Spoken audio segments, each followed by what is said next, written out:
ایک حدیث میرا دل کرتا ہے آپ کو یاد ہو جائے، مستدرک للحاکم میں حدیث ہے۔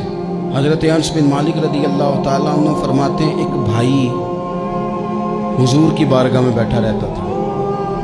نکما نہیں تھا، شارحین حدیث کہتے ہیں کہ کسی مجبوری سے وہ کام نہیں کر پاتا تھا، یا کرتا تھا تو وہ کام آگے نہیں چل پاتا تھا، ذہنی صلاحیت ہی شاید زیادہ نہیں تھی۔ یہ حدیث مشکات میں بھی موجود ہے، مستدرک للحاکم میں بھی موجود ہے۔ حضرت انس بن مالک رضی اللہ تعالیٰ عنہ فرماتے ہیں وہ حضور کی بارگاہ ناز میں بیٹھا رہتا تھا، اس کے بھائی نے آ کے شکایت کی، یا رسول اللہ صلی اللہ تعالیٰ علیہ وسلم، یہ کوئی کام ہی نہیں کرتا، کوئی محنت نہیں کرتا، کوئی جدوجہد نہیں کرتا، آگے نہیں بڑھتا، مجھے اس کی ضروریات کی کفالت کرنی پڑتی ہے، مجھے جدوجہد کرنی پڑتی ہے، مجھے اس کے معاملات کا خیال رکھنا پڑتا ہے، آپ اسے سمجھائیں۔ تو حضور نے بہت سارے لوگوں کو سمجھایا جو کام نہیں کرتے تھے۔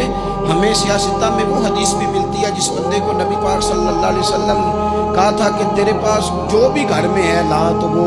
پیالہ اور کمبل لائے تھے، حضور نے بیچ کے کہا تھا جا کلاڑا خرید کے لا اور لکڑیاں کاٹ کے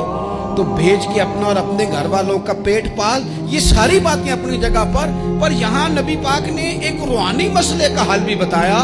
اللہ کے محبوب علیہ السلام سے عرض کی حضور یہ یہیں بیٹھا رہتا ہے اور سارے ہی کام مجھے کرنے پڑتے ہیں۔ حضور نے نظر مبارک اٹھا کے بھائی کی جانب دیکھا جو بھائی کا شکوہ کر رہا تھا، تو قریب محبوب فرمانے لگے ہو سکتا ہے یہ جملے میرے محبوب کے، ان کو کہیں لکھنا، ان کی مٹھاس دیکھو، ان کا حسن دیکھو، اور بھائیوں کی محبت کے بیج جو رسول پاک پیوند لگا رہے ہیں اور جوڑ رہے ہیں، اور جس انداز میں بھائی کو بھائی سے ملا رہے ہیں، اس لہجے کے حسن کی مٹھاس کو بھی ذرا چکھ کے دیکھو۔ حضور فرمانے لگے ہو سکتا ہے رب تمہیں جو رزق دے رہا ہے وہ اسی بھائی کی وجہ سے دے رہا ہے۔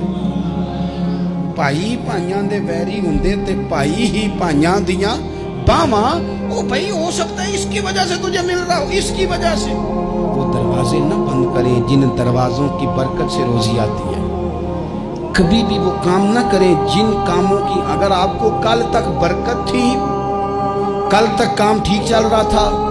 کل تک نظام بہتر تھا، اور آج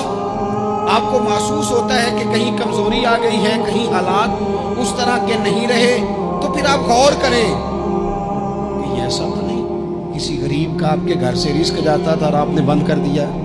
کسی کی مدد ہوتی تھی آپ نے بند کر دی، کسی کے ساتھ شفقت ہوتی تھی آپ نے بند کر دی، کوئی شخص آپ کی وجہ سے تسلی میں تھا اور پھر آپ نے اسے تکلیف میں ڈال دیا۔ اللہ کے محبوب نے فرمایا تمہارے کمزوروں کی وجہ سے تمہیں رزق دیا جاتا ہے، تمہارے ضعیفوں کی وجہ سے تمہیں رزق دیا جاتا ہے۔ تم نے تو ایک بندہ یہ کہہ کے نکال دیا کہ جا تیری تنخواہ میں نہیں دے سکتا،